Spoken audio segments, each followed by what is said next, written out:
Akim is here, you're not addressing that way. If Odumosu is here, you're not addressing that way. Talk to me. If you don't know my rank, let me know before that you see. No, listen to me when I talk to you. You bloody well listen to me. As a professional police officer, you bloody well. Hey, gentlemen, somebody record what I'm saying. So that when I'm going to charge you, I will charge you even to your force headquarters. I say stop shooting. I've appealed to people. They should move back. You people continue shooting fire like that. I say move your vehicle behind the Air Force vehicle so that I'll serve as a buffer between you and these people. Your guys are finding you have refused since how many minutes I've been here. Now, I'm giving you a direct instruction. Move your vehicle behind the Air Force vehicle.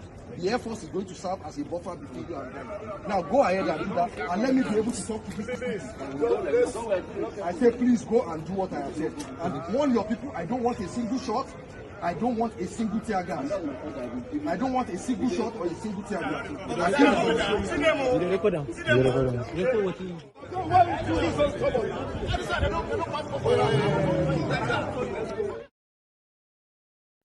So guys, what do we really call this? You can see this is a power tussle. Of course, this is really happening between the Air Force and the police, and you could hear what the Air Force man was trying to tell the policeman. He said, oh, just listen to me. I've been calling you, I've been trying to tell you that stop all of these things that you are doing so that they will stand as a middle man between them and the masses. And you know, we can say, okay, are they trying to fight to fight for the masses in this whole thing?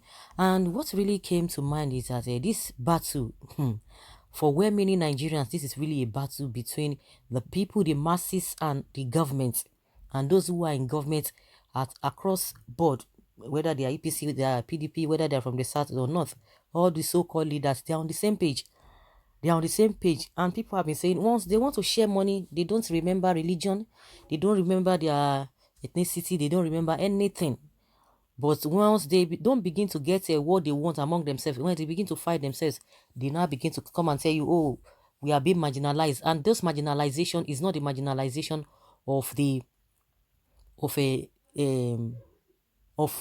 is the marginalization of the people, not it's the marginalization of their own self, because they are not getting anything. They will now begin to push people against each other. That is what they have been doing, but the masses don't really get it. And since the day of that, Lekki massacre, since the day it happened, we've been seeing soldiers, we've been seeing army, we've been seeing police all over the place, and the kind of rapport between the masses and the so-called soldiers that have even in all those areas, they are not as brutal as the ones that came to that Lekki ground. That one, it was really planned. They planned that, and it was not just a coincidence at all. Not just a coincidence. They planned everything. And people are asking the question that why is it that it was only in that Lekki that they went to committed that atrocities? Because if you could see from that Lekki protest, it was one of the best ever, even across the country. Well organized, well articulated, well structured, and that was what was giving the government headache, and that was where they went to. You could see that even in Abuja, it was not even where they tried to disturb the people, but it was not as deadly compared to what happened in Lekki. And those who are behind it, I'm sure they are laughing. They are saying, these children, they know nothing. But they know nothing, but they've been able to put fears in your heart. A lot of them ran away. They came back and began to tell you that, oh, I didn't run away, I didn't do this and that, and all of that.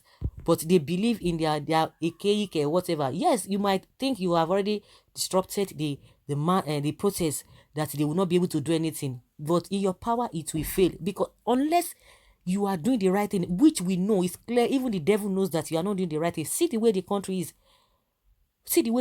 And at the end of the day, they began to bring another tactics. It is some people that are causing the problem. And unfortunately, the youth, because the youth are divided into two. The ones that are working for the government and the ones that are really on the side of truth and really want good governance in this country. So those ones who are really working for the government, those ones, they don't even know the extent or the damage that they have done to them. And that is why you see that these people, when you talk about infrastructure, you want to talk about whatever, they are not interested. They are not interested in doing all of those things, so that people will continue, to continue to be illiterate. We have a different categories of illiterate, and again, to put fear in the hearts of the people. And unfortunately for them, they never knew that it will take that. Some people are building themselves in as much they don't want to build the people, but the people are building themselves. And they were like, where did these people get this logic, this way of doing things? They wanted to challenge us and see. And at the end of the day, all of the lies they've been telling in terms of not doing the right thing after their promises, they are coming out again to say, oh, this did not happen, and the so-called youth who are really working for them, that they are using against the real people, all those ones are coming out to say, oh yes, that's good for them, that is good for them, that if they had left the what is it called, the presence or the protest ground, this wouldn't have happened to them. We say, continue in your deceit, continue in that. But these people, it might be a tough one. Definitely, it's going to be a tough one. But the so-called leaders across board, you are going to pay for that.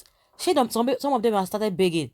Itagiwa, one of the senators, has started begging, whether former senator or what. But she was one of the people who were in position of authority. When you talk of position of authority, now she started begging because they are beginning to see that the youth or the masses, the society are now getting wiser. They are getting wiser. Now it will get to a time, because as the way everything is, the so-called, what is it called, the so-called the hoodlums they are using, because they are now attacking individuals. A time will come very soon. It's a gradual process.